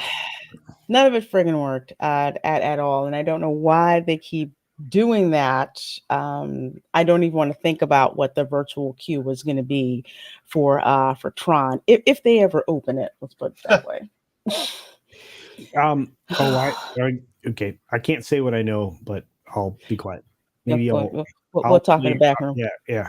We'll talk in the back room. Right now, I'm betting May. From vacation, Laval pitched the concept to other executives, but he was met with skepticism. Believing in the idea, Laval proposed that he test the concept to prove that it could work. Using the newly opened Animal Kingdom due to its limited amount of attractions, good point. Testing began with a select group of guests who were given paper diaries to keep track of their day. Including how long they waited in line. Now, I will say this, even past when the Fastpass, before Fastpass Plus was implemented, and they still had Fastpass going on. When I stayed at the Grand Floridian, they asked if I would use a diary to mark down all of my activity, especially including how long I waited in lines for certain attractions. Yeah, I just remembered that because they would ask questions about, well, how did you wait longer than you expected? What didn't you like about the lines? What did you like about the lines? But they specifically wanted to know how long I was waiting in line for certain attractions. Okay. The test subjects were split into 2 groups, a control group and a group that would use the virtual queue system. The control group simply logged their day at the park. while the other group were So told I to was in the approach cast control members group. at attraction entrances, who would hand them a ticket with a return time on it. This return time was equal to But the I didn't time get that it this would have one. taken guests to wait in line for the ride. The test subjects were then encouraged to explore the park and return at the time listed on the ticket, where they would then be allowed to skip the line. The test was a huge success. The virtual queue subjects were able to experience 25% more rides than the control group, and their wait times were reduced by 50%. The thing, but also with because Animal Kingdom had just opened.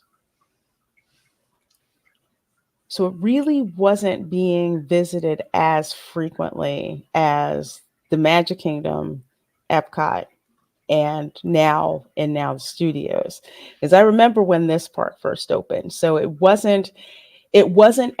nowhere near as popular as it is now, but it wasn't very crowded at that particular point in time, and didn't have a whole bunch of thrill rides in it. I think it opened with Expedition Everest and Kilimanjaro safaris.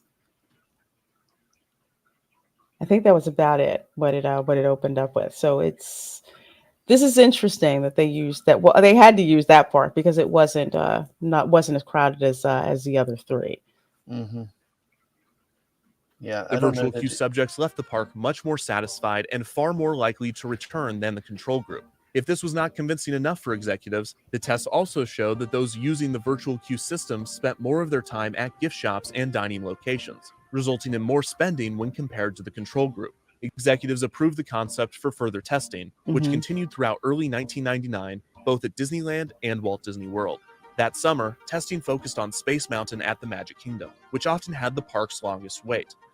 Which is true. Have you ever gone to, well, I think I've showed you guys in live streams when we're there and you see the line for Space Mountain and it's like spreading all the way out past like the Astro Orbiter. It's crazy. And Tomorrowland Authority. It is the most insane and the line interior ever. And the interior queue line is not small, No. Because you have a long hike, because you've got to hike all the way underneath the berm outside of the train to get out there. It's nuts. And then you've got this big two sides of switchbacks, big areas of switchbacks on both sides. So it's shocking the line gets that long. Yeah, building occupancy is staggering in there. Same. And they have multiple emergency exits because it's that big of a queue inside. It's crazy. Oh, it opened in 2006. Okay, thank you. I'm like trying to remember when that opened. Yeah, I think we're going to see about Space Mountain specifically a little bit later. Yep. Out early 1999, both at Disneyland and Walt Disney World. That summer, testing focused on Space Mountain at the Magic Kingdom, which often had the park's longest wait. In these early tests, cast members were physically writing return times on cards and giving them to guests, while using handheld clicker counters to keep track of how many were handed out and how many. I remember the clickers. The tests were often haphazard and chaotic, but they were successful enough to prove that not only the system could work, but it would make guests happier and more likely to spend money. Many within the company, including Laval, felt that the system should be free and available to all visitors so as not to create different classes of park guests, citing Walt Disney himself, who was known to wait in the park's lines with his guests. Yep. Wow, yeah. And that has been encouraged all the way to recently.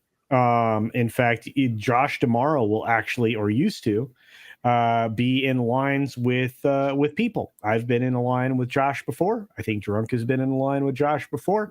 A lot of people probably have been in lines with Chapek before, and many other people that are part of Disney. It is a tradition to go in and become, one with the park guests, and that's been going on. Well, I mean, it lessened over time, but anyway. So yeah, it is what it is.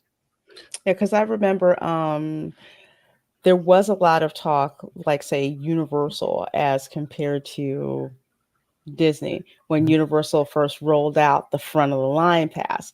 And the Disney difference at the time, it was just like, it doesn't matter, what class of hotel that you're staying in, everyone has access to the Fast Pass system. It was just a matter of you just needed to be there to get the fast pass. So, if you got there early and got the fast pass, that was great. Whether you were staying at the value resort or if you were staying at the deluxe resort, everyone had the same chance to get a fast pass. So it wasn't like a class system. Just if you could pay and you got there, you had access to it. Yeah, there was a science in how hard would you work to it.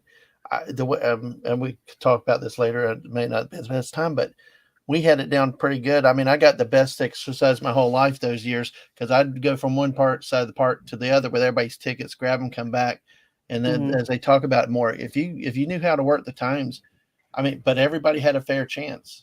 Yeah, and I mean, and again, the most informed guests, the commandos, would of course be able to do an entire park in half a day. I mean, it's funny. There were 65 attractions in Disneyland. You could do the entire park in one day, right? There are less than 65 attractions spread out throughout Walt Disney World, and you will be lucky to do 8 attractions per day at any one of those parks. So yes. That was one of the things that surprised me about going to Disneyland was how many attractions I could do in such a short amount of time. That blew my mind. Yeah, it's different now. It's different now. Yeah. With the test labeled a success, executives approved the permanent installation of the new virtual queue system, officially titled the Fastpass system. Yay. And of course, folks. Oh man, so we're actually going to save that next section for next week's stream, actually, because I want to give you guys the benefit of us going through an e-fapping all of that. So I'm amazed we got through 15 minutes. I know. I'm trying to break it up. I'm like, okay, let's see. A little bit of fuzz was going to do 3. I'm like, okay, if we get through 2, we're doing good. 3, that'd be great. But the most important thing is us answering your questions as we give our analysis, because we know a lot of you out there are just like, well, where the heck did this Genie Plus thing come from? Hell. Why are things in the park? Exactly. We're going to get to that too. It's like, why is it just such a mess? I remember being able to go to the park, maybe do some planning, used to make fun of like weird people like me. If my sister's still in the chat, she'll tell you I would have like the unofficial guide, I would have a notebook, and I would have a spreadsheet. We printed it out. I mean, I know Lorraine and I have the same brain. I printed out like a map. Okay, so today, these are the things we're going to do. This is how we're going to do it. We're going to go from here, here, here, here, here. We're going to fat pass with that's how you went about doing it. So you could get your entire family through the parks in 5 days. And it's a science. It was a science, and now it's just hell on earth, and there's no way to make it all happen. And especially now that they've, the reservation system for restaurants are an entire mess and the whole 9 yards. But next time we do this, next Sunday, I'm going to pull out some paper fast passes because I still have. Wow! Yeah. Oh wow! Yep. Man, I haven't seen those in ages. I remember I used to be the fast pass runner. I have to go and everybody's tickets or everybody's passes. You're like everybody's passes. I'm the timekeeper. I'm like, we have to be here at this time for this ride or do that ride. I would like actually put them like in a laminated thing in my little book, so I'd make sure where we were going to go. You really had to do it that way because you couldn't have the whole party going across from park to park. You had to have that designated runner to be efficient.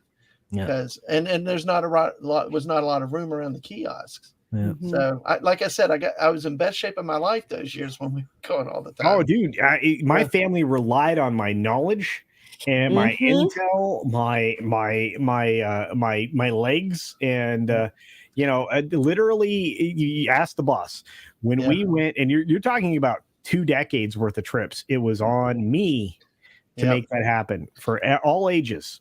Old and unlike you two guys, I was not as detailed with paper and stuff. I used the Force and just I was able to figure it out what we were going to do on the day. So, but then again, towards the end though, what was happening when they moved it to the phone type fast passes, the missus had to take over and the IT department took over, when they started changes in it. So no, and that was the weirdness. And of course, Theme Park Casual just put a quote in the chat. And we got 7 minutes. Yes, this was me. Yes, I would do that. I would have my book. I'm like, okay, this is the day we're doing this time. This is your fast passes. I'm like, go, go, go, go, go. And my family would call me. They're just like, you're just one of those like nut jobs. However, they love it when we would say, go to Ohana, be there, have dinner, and be able to see the fireworks from the Magic Kingdom. That was planned. That was totally planned. I didn't pull that out of my backside. Where to see the parades, where our ADRs were going to be, because for us, we love to eat. So everything revolved around which park, which restaurants, and the time schedule. When ADRs became a thing, I mean, you literally would be like, okay, we're going to be in this park on this day. The best ADR restaurant we can get to, is going to be here. We're going to make that. And back then it was easy to do because most people weren't utilizing these systems. Yeah. Oh man. Thank you, Jillian. Thank you, Jillian.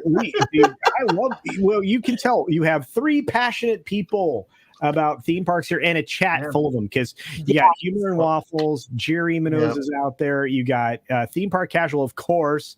The Rogue Attraction. So many people. And a lot of us are very well informed. Because we either know people or know other people, or we've been doing it forever. All those things can be true. See, one of the things we like to do years ago was at Epcot is to get the late dining reservations at the Rose and Crown. Yeah, because that way we could be waterside, ready to get waterside for the fireworks. Yep, see the whole show. Yeah. It was one of the reasons why I was always like, okay, we're gonna stake out a table over here at the restaurant nobody eats at. So Magic Kingdom fireworks from the balcony over the water with nobody obstructing us, and still see the castle and the fireworks. And now you can't do that unless you have a dessert party. I mean, there's 1,000 different things. There's I'll drop this one. I'll drop this bit of intel on you. So if you want to see the fireworks and you don't want to pay for the dessert party and you don't want to be in the mosh pit in front of the castle, and that's exactly what it is. It's a mosh pit. You can go over to the Grand Floridian, go to Gasparilla Grill and Games, get yourself a snack or whatever, walk out there to the marina and watch the fireworks because the castle is right there. Or you can, if you're somebody who has the privilege, you can set a reservation at Top of the World, or you can go to the Grand California Grill. Yeah, and have a nice meal, and then catch the show there, or go back up there later because you're allowed to. If you bought dinner, bring your receipt. Go back up later. You can check out the fireworks from an incredible view with piped in music that matches the stuff that's going on. Yes. If you happen to be at Disneyland, Jillian, when you want to see the magical effects of the video projections, and you also want to catch the fireworks for the evening show, you don't have to be in front of the castle. You can catch it on the screens at Fantasmic because they use the water screens to project all that stuff. Or better yet, go to Small World. Sit in the back of the at Small World. Not only will you see the fireworks behind you, you can turn around and the projection show is in front of you on the Small World facade. There are so many great places and so many little secrets that people don't discover. And there's a lot of great stuff out there. So just know, like, you do your research. One of the things that we did the most, because we had always heard about July 4th, New Year's type fireworks are the big ones that are all around park. Well, July 4th, we didn't go to the parks because of the crowd. We just stayed at the campground. We watched those fireworks from the campground, and we didn't get the musical part of it, but you could see the whole park lit up with the fireworks from over there, and it was really a nice thing. Yeah, and if you have the pleasure of staying in one of the 3 lagoon resorts overlooking Walt Disney World with Mm-hmm. Lagoon View. Mm-hmm. This is in Disney World specifically. You can actually, if you're on the second floor or above at the Poly, or you're in Grand Floridian specifically, or anything like that, you can actually tune your TV to the fireworks or the projection show, and you could actually turn the volume up, walk outside on your balcony, and watch the show. And I did that twice. My favorite longhouse is the Tuvalu Longhouse at the Polynesian. Why? There's nothing in front of it, nothing but water. So it looks like your room is literally just sitting on the water. And when you see the fireworks, it's absolutely incredible. So another added benefit of that is the nighttime water electric parade. yes. That's wonderful. I love that. I love that one. How far is Disney Springs from the Magic Kingdom?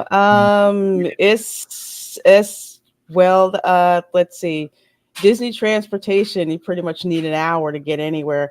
If I'm in my car for the Magic Kingdom, it takes me about 20 minutes to get there, because you got to go there, park, get through security, and all that. It takes a while. It's literally an epic journey to get to the Magic Kingdom and an epic journey to get out of Magic Can I say something real quick with this quick?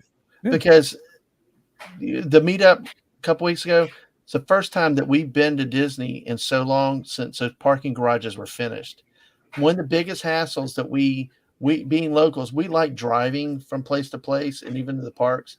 Yep. But those garages have made getting to Disney Springs so much easier, so much more convenient. True. Because used to, you had to sit there and be a hawk vulturing around like a dead body, trying to find one parking spot because everything was a flat lot. Now you can. It's a lot easier. And you know what? That's the freedom of having your own car too. Sometimes those buses take forever. Sometimes they get very crowded, and it's really not that much longer to drive your own car, especially now with the availability of parking. It's true. That's true. You're 100% right. And I actually like the driving part of the thing. And if you're staying on property and you have the free to park like thing that goes with that, utilize it, because you can hustle around a lot easier. And I love what's happening in the chat. Everybody's talking about their experiences, and this is why this channel exists, or at least why we do this show anyway. This is why why we do it. You have questions about the theme parks, questions specifically about Disney World, or even just about Disneyland, because we love the cross pollination. Because I've only been to Disneyland I think like twice, but I kind of can understand your plan of attack that you would need when you're used to Disney World and you go to Disneyland, and kind of prepping people from going to Disneyland to Disney World. We just love talking about this stuff here on this channel. So that's why we do it. I need to find that video of Theme Park Casual, because I think I've done that and didn't know that I did that for the fireworks. So that's a cool perspective. And Jerry Mendoza, yes, you can see the fireworks from Disney Springs. You can actually see the fireworks at Epcot if you are at Disney Springs. Just out of the orange garage, out front of Disney Style, where Starbucks is, or that particular bridge, you can see the fireworks from Epcot. It's very, very cool. So you can see them from there. Human and Waffles, hello, this is a great show. Looking forward to next week. Yes, thank you so much for being here. This has been a lot of fun. We have been talking about doing this EFAP for months. So we're finally getting around to doing this. At this current rate, we might get done in 4 months. I don't know. It might take a while. I feel like we're calendar's open. 2 hours to 15 minutes, dear. Oh, we'll do it in bits. We'll probably do it in triads. We'll do it in threes. All go back right. to Welcome to Florida for a while, and then go back. So yeah, this is all good stuff. You knew it was gonna take us a long time to do it. Hey, Stud Brat said hello to us. Filter. Hey, Aiken, I missed you there. I'm sorry, I missed you right there. But yes, we have one more thing before we close out. And let's see, there's Kai. How you doing? So this was fun. Had a good night, everyone. Human Waffle says, do more of these Defunctland EFAPs. Oh, The they're ones on old Epcot are fascinating. Oh man, I'm I- geeking out just thinking about this. And he's right with that. Like I mentioned about the one hotel earlier, it used to be a thriving big resort, and it's like I believe you might see it driving by at the corner of 192 and Mhm. I-4 because it was like a pod type complex. It was one of those resorts. It was really big 30 years, 25, 30 years ago. And it's just become an abandoned building now. You can see the overgrowth Wow. inside it and everything. Mhm. You know, it just the funny thing is our work had had everybody taking classes there a few years ago, but they didn't do their homework and they were all surprised what they walked into. I'd stayed across that Pop Century, so I got a better room. You know, interestingly enough, Pop Century was an abandoned hotel for multiple years before Mhm. and then when they finished that out, Yep. Art of Animation was an abandoned hotel Yep. because they built the shells. They just didn't populate them, right? And Pop Century was going to be the natural expansion of a particular area, and Art of Animation was going to be part of the Pop Century Resort. Right. But Right. that sat empty for years. Many years. I Yeah. remember I took pictures of it. It looked so eerie. Yeah, How abandoned it looked. Yeah, Well, well, on the because other we side, stayed in the Pop. We started joking about calling it Pop Half Century oh because boy. you had the second half of the 20th century there, and they had Hourglass Lake. It was all themed to be, but then when I think it was 9/11 that happened, and all that other side sat there for so many years. It did. And, you know, then they rebranded it to become an Art of Animation. It was cement shell at that point. It was supposed to be the other decades that you get at Pop Century for the development there, and a natural expansion of the idea of pop, all-star music and all-star sports, right? So, exactly, and it is one of my absolute favorite favorite resorts. Hey, Aiken, thank you so much for that $2.99 Australian super chat and for being a member. Says thank you. I love planning tips and trips for others too. Well, thank you.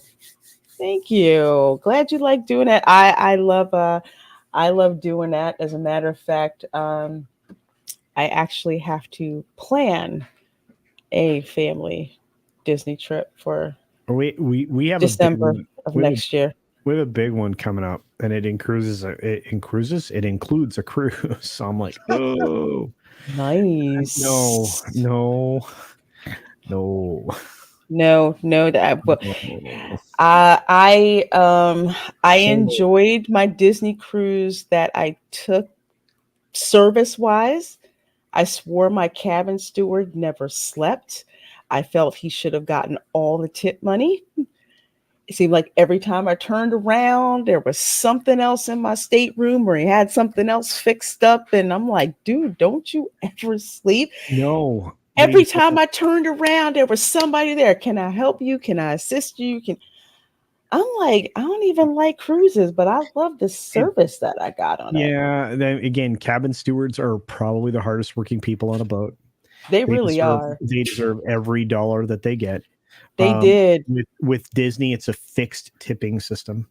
So, you what does that mean? What is a fixed tipping? Well, you can put more, but there is a fixed denomination of money that they anticipate. So you can add additionally to it, but there is an anticipated tipping amount. Okay. And I wrote a very not so happy comment to Disney about that because I said, why should the guy who just tells you where to sit in the restaurant get more money than my cabin steward who works like crazy? Well, the fact that you pay in a sommelier, Yeah, we can get into all that at another time, but it's a fun conversation. All I know is this: if you're looking for more antique theme park history, whether it be Disneyland or Disney World, one of the best resources on YouTube to go through all the attractions that no longer exist anymore is Martin's Vids on YouTube. He does tribute videos to all the older versions of the attractions that still exist, and you can actually experience in full Horizons, which you can't ride anymore. Wow. Do you have the link to his I don't. It's incredible. He's been doing is this he forever. martinsvids.net? He's Martin's Vid. Yeah, I Okay, believe. I got him. I got him. Yeah, and he is indeed he is indeed the he is the singular source for the best tribute videos. Production quality's amazing. He includes current footage and ancient footage, 8mm conversions, and the whole nine. So Well, I just subscribed to him because yeah. this is So just insane. yeah, sorry, I always keep all that stuff in here. Someday you'll have to ask me, what are you not telling us? So I will have to take a download of culture. What do you have down ready for us tonight to talk sit about? down and have dinner sometime. I'll be like, okay, write this all down before I forget it. Well, folks, thank you so much for being here for our Defunctland EFAP for those first two sections. So next week we're gonna try to get through two keyword, I guess, being trying to get through two more sections. We're definitely doing at least 3 live streams dedicated to this Defunctland special. So you have that information, and of course can ask us questions and have us enlighten you. Hey, Lady Miss, long time no see. You missed. Love you, dear. Take care of everyone. I think she was lurking. Oh, no worries. No worries. I lurk in a lot of streams. Oh, cool. Theme Park Casual. I just subbed to him. You're going to love it, guys. You will come back next week and say, thank you, culture. So glad you liked Absolutely. it. Squeak a Mouse, who looks so cute, says this was so informative and fun to watch. Thank y'all so much. Well, we're so glad that you enjoy it. We have fun doing it. You're welcome, Squeaker. Love that you guys have so much fun watching. Thanks, Stunt Brat 777. I sure do appreciate that. Well, before we roll on out of here, let's let the folks know what we've got coming up. And actually, Dad Man Walking, why don't we start with you? Tell the folks where they can find you and what you have coming up.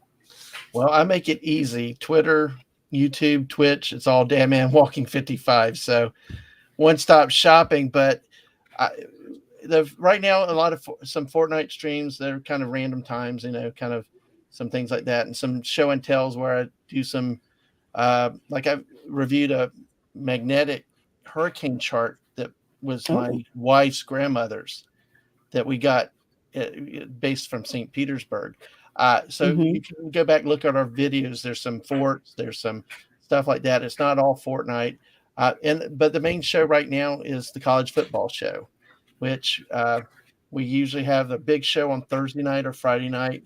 This week it'll be Thursday night at 8 p.m. Love to see people there. And I usually do a recap like I did earlier tonight at 6 o'clock, reviewing my guest pickers results and stuff like that. So that's kind of the main show. You look there, those are the main things that we have. I got a very special guest next week since it's Thanksgiving. It's the last week. It's the 13th week, but I got a very special guest for next week, if I can say. Oh, please do.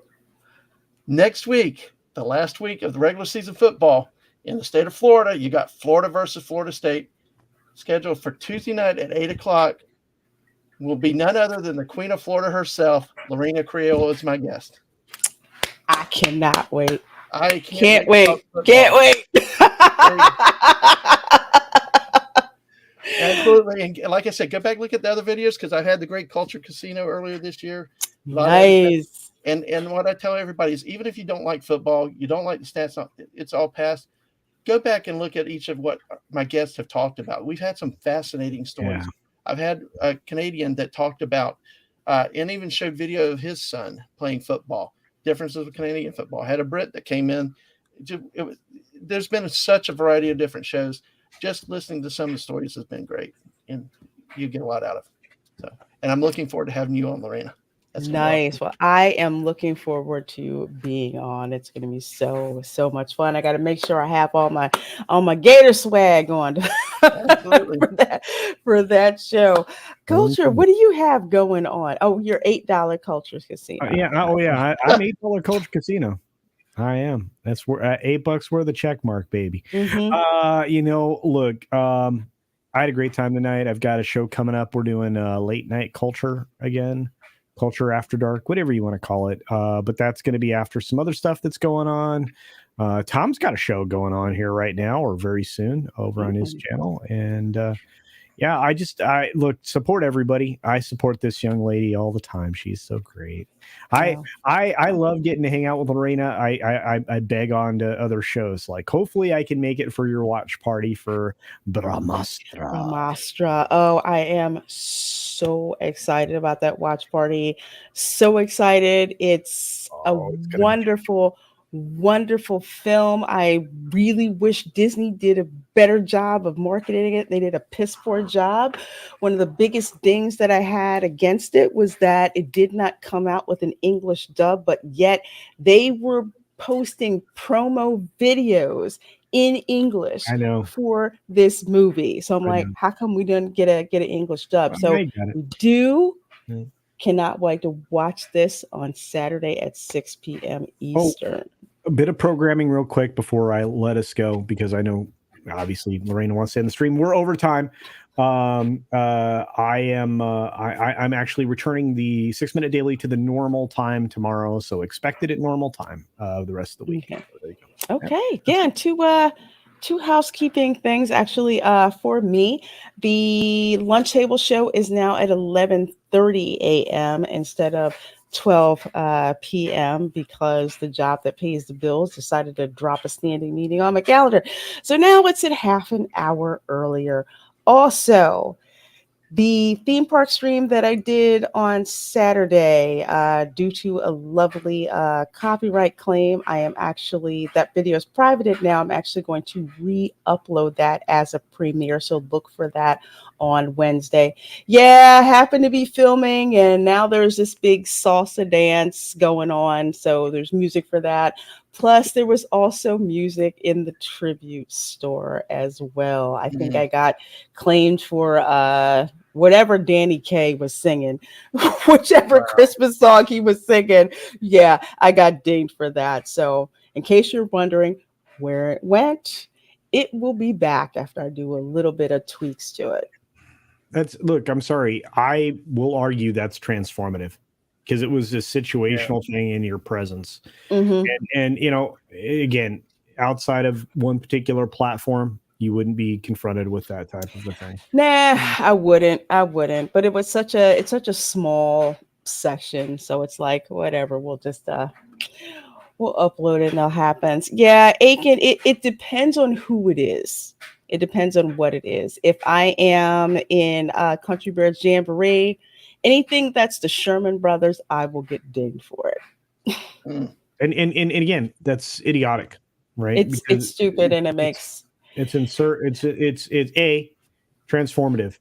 It was by no action of you that happened, right? And B, you're there covering the attraction in which that's being produced publicly. Exactly. But every vlogger I've run into, they said the same thing. They're just like, crap. Even Resort TV 1, they were like, yeah, that claim we gotta edit it and re-upload it for some reason. They just it's ridiculous. Actually, but anyway, that's gonna be the deal. So just look for it probably Wednesday, I think, probably around 12 noon. You can look out for that.